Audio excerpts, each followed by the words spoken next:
Kejadian pasal 35. Yakub di Betel untuk kedua kalinya.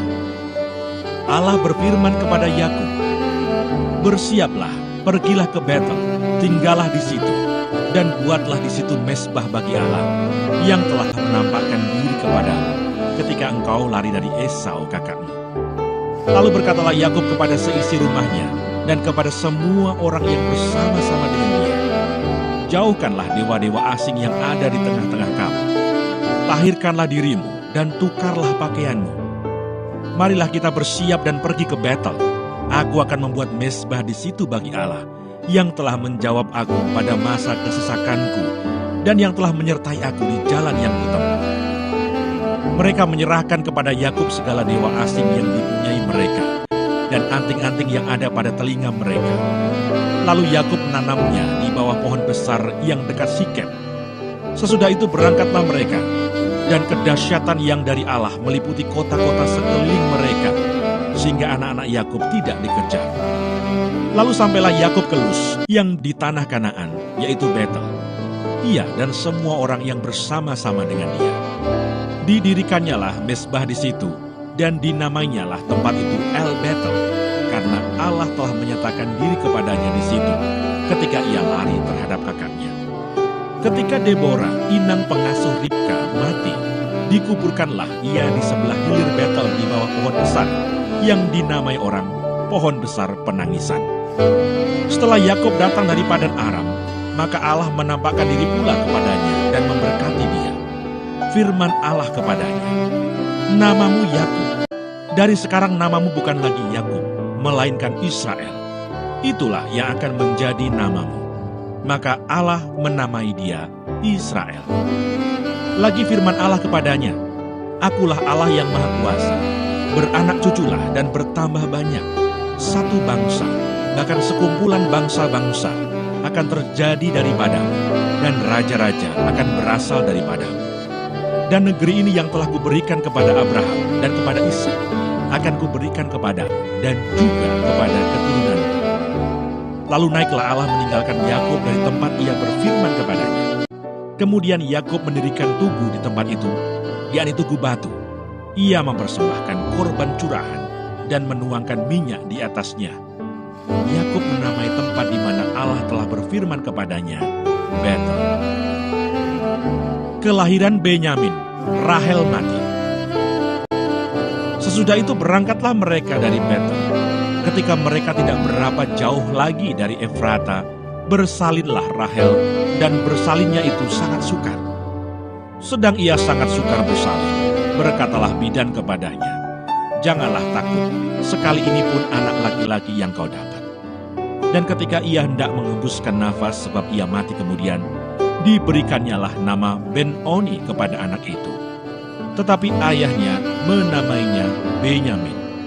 Demikianlah Rahel mati, lalu ia dikuburkan di sisi jalan ke Efrata, yaitu Bethlehem. Yakub mendirikan tugu di atas kuburnya. Itulah tugu kubur Rahel sampai sekarang. Sesudah itu berangkatlah Israel. Lalu ia memasang kemahnya di seberang Migdal Eder. Ketika Israel diam di negeri ini, terjadilah bahwa Ruben sampai tidur dengan Bilha gundik ayahnya, dan kedengaranlah hal itu kepada Israel. Anak-anak Yakub, Ishak mati. Adapun anak-anak lelaki Yakub, 12 orang jumlahnya. Anak-anak Lea ialah Ruben, anak sulung Yakub, kemudian Simeon, Levi, Yehuda, Isakar, dan Zebulon. Anak-anak Rahel ialah Yusuf dan Benyamin, dan anak-anak Bilha, budak perempuan Rahel, ialah Dan serta Naftali. Dan anak-anak Silpa, budak perempuan Lea, ialah Gad dan Asher. Itulah anak-anak lelaki Yakub yang dilahirkan baginya di Padan Aram. Lalu sampailah Yakub kepada Ishak, ayahnya, di Mamre dekat Kiryat Arba. Itulah Hebron, tempat Abraham dan Ishak tinggal sebagai orang asing. Adapun umur Ishak 180 tahun. Lalu meninggallah Ishak. Ia mati dan dikumpulkan kepada kaum leluhurnya. Ia tua dan suntuk umur, maka Esau dan Yakub anak-anaknya itu menguburkan dia.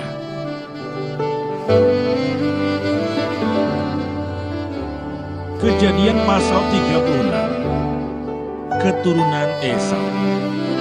Inilah keturunan Esau, yaitu Edom.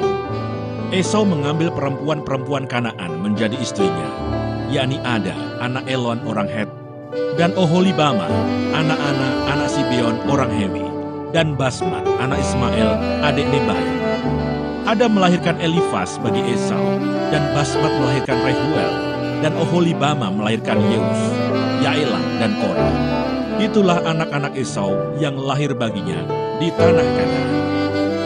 Esau membawa istri-istrinya, anak-anaknya lelaki dan perempuan, dan semua orang yang ada di rumahnya, ternaknya, segala hewannya, dan segala harta bendanya yang telah diperolehnya di tanah Kanaan. Lalu pergilah ia ke negeri lain, dan ia meninggalkan Yakub adiknya itu. Sebab harta milik mereka terlalu banyak, sehingga mereka tidak dapat tinggal bersama-sama, dan negeri penumpangan mereka tidak dapat memuat mereka karena banyaknya ternak mereka itu. Maka menetaplah Esau di pegunungan Seir. Esau itulah Edom. Inilah keturunan Esau, bapa orang Edom di pegunungan Seir. Nama anak-anaknya ialah Elifas, anak Ada istri Esau, Rehuel, anak Basmat istri Esau. Anak-anak Elifas ialah Teman, Omar, Sefu, Gaitam, dan Kenas. Timna adalah gundik Elifas anak Esau. Ia melahirkan Amalek bagi Elifas. Itulah cucu-cucu Ada istri Esau. Inilah anak-anak Rehuel, Nahat, Serah, Syama, dan Misa. Itulah cucu-cucu Basmat istri Esau. Inilah anak-anak Oholibama istri Esau itu, anak Ana, anak Sibeon. Ia melahirkan bagi Esau Yeus, Yaelam, dan Korah. Inilah kepala-kepala kaum Bani Esau, keturunan Elifas anak sulung Esau. Ialah kepala kaum Teman, kepala kaum Omar, kepala kaum Sefu, kepala kaum Kenas, kepala kaum Korah, kepala kaum Gaitam, dan kepala kaum Amalek. Itulah kepala-kepala kaum Elifas di tanah Edom. Itulah keturunan Ada. Inilah keturunan Rehuel anak Esau, kepala kaum Nahat, kepala kaum Serah, kepala kaum Syama, dan kepala kaum Misa. Itulah kepala-kepala kaum Rehuel di tanah Edom. Itulah keturunan Basmat istri Esau. Inilah keturunan Oholibama istri Esau, kepala kaum Yeus, kepala kaum Yaelam, kepala kaum Korah. Itulah kepala-kepala kaum Oholibama istri Esau, anak Ana. Itulah Bani Esau, yakni Edom, dan itulah kepala-kepala kaum mereka. Keturunan Seir. Inilah anak-anak Seir, orang Hori, penduduk negeri itu. Lotan, Shoba, Sibeon, Ana, Dishon, Eser, Disyan. Itulah kepala-kepala kaum orang Hori, anak-anak Seir di tanah Edom. Anak-anak Lotan ialah Hori dan Hema. Dan saudara perempuan Lotan ialah Timna. Inilah anak-anak Shobal, Alwan, Manahat, Ebal, Shefo, dan Onam. Inilah anak-anak Sibeon, Aya dan Ana. Anak inilah yang menemui mata-mata air panas di padang gurun ketika ia sedang mengembalakan keledai Sibeon ayahnya itu. Inilah anak-anak Ana, Dishon dan Oholibama anak perempuan Ana. Inilah anak-anak Dishon, Hemdan, Eshiban, Yitran, dan Keran. Inilah anak-anak Eser, Bilhan, Sya'awan, dan Akad. Inilah anak-anak Disyan, Us, dan Aran. Itulah kepala-kepala kaum orang Hori, kepala kaum Lotan, kepala kaum Shoba, kepala kaum Sibeon, kepala kaum Ana, kepala kaum Dishon, kepala kaum Eser, dan kepala kaum Disyan. Itulah kepala-kepala kaum orang Hori, kaum demi kaum di tanah Seir. Raja-raja Edom. Inilah raja-raja yang memerintah di tanah Edom sebelum ada seorang raja memerintah atas orang Israel. Di Edom yang memerintah ialah Bela bin Beor dan kotanya bernama Dinhaba. Setelah Bela mati, Yobab bin Serah dari Bosra menjadi raja menggantikan dia. Setelah Yobab mati, Husram dari negeri orang Teman menjadi raja menggantikan dia. Setelah Husham mati, Hadad bin Bedad menjadi raja menggantikan dia. Dialah yang memukul kala orang Midian di daerah Moab dan kotanya bernama Awit. Setelah Hadad mati, Samla dari Masreka menjadi raja menggantikan dia. Setelah Samla mati, Saul dari Rehobot yang di pinggir sungai menjadi raja menggantikan dia. Setelah Saul mati, Baal-Hanan bin Akbor menjadi raja menggantikan dia. Setelah Baal-Hanan bin Akbor mati, Hadar menjadi raja menggantikan dia. Kotanya bernama Pahu, dan istrinya bernama Mehetabel, binti Matred binti Mesahab. Inilah nama kepala-kepala kaum Esau menurut kaum dan tempat mereka dengan nama mereka masing-masing. Kepala kaum Timna, kepala kaum Alfa, kepala kaum Yeter, kepala kaum Oholibama, kepala kaum Ela, kepala kaum Pinon, kepala kaum Kenas, kepala kaum Teman, kepala kaum Mipsar, kepala kaum Magdiel, dan kepala kaum Iram. Itulah kepala-kepala kaum Edom menurut tempat kediaman mereka di tanah milik mereka. Edom ialah Esau, bapa orang Edom.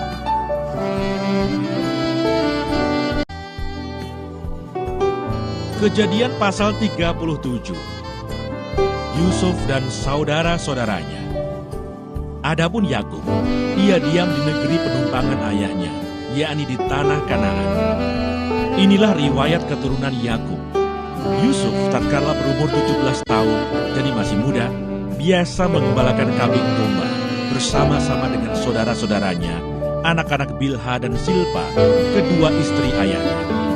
Dan Yusuf menyampaikan kepada ayahnya kabar tentang kejahatan saudara-saudaranya.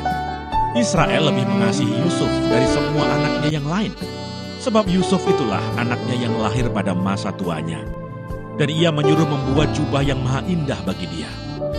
Setelah dilihat oleh saudara-saudaranya bahwa ayahnya lebih mengasihi Yusuf dari semua saudaranya, maka bencilah mereka itu kepadanya dan tidak mau menyapanya dengan ramah. Pada suatu kali bermimpilah Yusuf, lalu mimpinya itu diceritakannya kepada saudara-saudaranya. Sebab itulah mereka lebih benci lagi kepadanya. Karena katanya kepada mereka, "Coba dengarkan mimpi yang kumimpikan ini. Tampak kita sedang di ladang, mengikat berkas-berkas gandum. Lalu bangkitlah berkasku dan tegak berdiri. Kemudian datanglah berkas-berkas kamu sekalian mengelilingi dan sujud menyembah kepada berkasku itu." Lalu saudara-saudaranya berkata kepadanya, "Apakah engkau ingin menjadi raja atas kami? Apakah engkau ingin berkuasa atas kami?" Jadi makin bencilah mereka kepadanya karena mimpinya dan karena perkataannya itu. Lalu ia memimpikan pula mimpi yang lain yang diceritakannya kepada saudara-saudaranya. Katanya, "Aku bermimpi pula tampak matahari, bulan, dan 11 bintang sujud menyembah kepadaku." Setelah hal ini diceritakannya kepada ayah dan saudara-saudaranya, maka ia ditegur oleh ayahnya. "Mimpi apa mimpimu itu? Masakan aku dan ibumu serta saudara-saudaramu sujud menyembah kepadamu sampai ke tanah?" Maka iri hatilah saudara-saudaranya kepadanya, tetapi ayahnya menyimpan hal itu dalam hatinya. Yusuf dijual ke tanah Mesir. Pada suatu kali pergilah saudara-saudaranya mengembalakan kambing domba ayahnya dekat Sikem. Lalu Israel berkata kepada Yusuf, "Bukankah saudara-saudaramu mengembalakan kambing domba dekat Sikem? Marilah engkau kusuruh kepada mereka."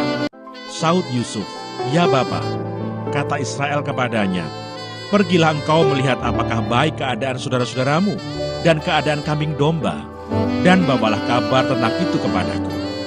Lalu Yakub menyuruh dia dari lembah Hebron, dan Yusuf pun sampailah ke Sikem. Ketika Yusuf berjalan ke sana kemari di padang, bertemulah ia dengan seorang laki-laki yang bertanya kepadanya, "Apakah yang kau cari?" Saudnya, "Aku mencari saudara-saudaraku. Tolonglah katakan kepadaku di mana mereka mengembalakan kambing domba." Lalu kata orang itu, "Mereka telah berangkat dari sini, sebab telah kudengar mereka berkata, 'Marilah kita pergi ke Dotan.'" Maka Yusuf menyusul saudara-saudaranya itu, dan didapatinya lah mereka di Dotan. Dari jauh ia telah kelihatan kepada mereka, tetapi sebelum ia dekat pada mereka, mereka telah bermufakat mencari daya upaya untuk membunuhnya. Kata mereka seorang kepada yang lain, "Lihat, tukang mimpi kita itu datang. Sekarang marilah kita bunuh dia dan kita lemparkan ke dalam salah satu sumur ini. Lalu kita katakan, seekor binatang buas telah menerkamnya, dan kita akan lihat nanti bagaimana jadinya mimpinya itu." Ketika Ruben mendengar hal ini, ia ingin melepaskan Yusuf dari tangan mereka. Sebab itu katanya, janganlah kita bunuh dia.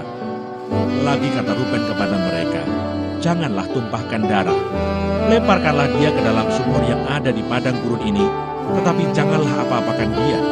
Maksudnya, hendak melepaskan Yusuf dari tangan mereka dan membawanya kembali kepada ayahnya. Baru saja Yusuf sampai kepada saudara-saudaranya, mereka pun menanggalkan jubah Yusuf, jubah maha indah yang dipakainya itu. Dan mereka membawa dia dan melemparkan dia ke dalam sumur. Sumur itu kosong, tidak berair. Kemudian duduklah mereka untuk makan.